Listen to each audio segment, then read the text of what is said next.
पिछले दिनों ना एक मौलवी साहब इस चीज़ को बयान कर रहे थे कि शावर स्प्रे से वुज़ू करना ये दुरुस्त होता है। तो ये बात याद रखें कि वुज़ू के अंदर 4 फ़र्ज़ है, 3 आज़ा का धोना और चौथा है सर का मसहा करना। और धोने की जो तारीफ़ है ना, धोने की तारीफ़ ये है कि जिस उज़्व को धोना है ना, उस उज़्व के हर हिस्से से 2 कतरे पानी का बहना ज़रूरी है। बहना पाया जाएगा तो उसको हम कहेंगे कि ये अब उज़्व धोया गया है। जैसे अब ये बाजू धोना है ना, तो कोहनी से लेकर ये उंगली तक इसका धोना फर्ज है। तो इसमें हर हिस्से पर 2 कतरे पानी का बहना क्या है, ये जरूरी है। अगर धोना ना पाया गया तो वुजू नहीं होगा, क्योंकि फर्ज अदा नहीं हुआ।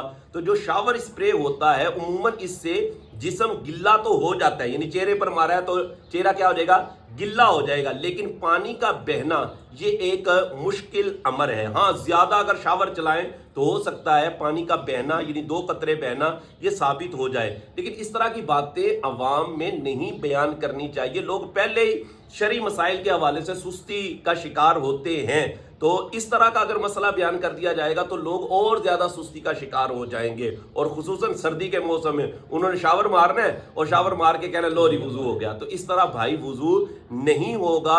वुजू में जरूरी होता है कि जिन आज़ा को धोना है तो धोने में के हर हिस्से पर कम से कम 2 कतरे पानी का बहना जरूरी होगा।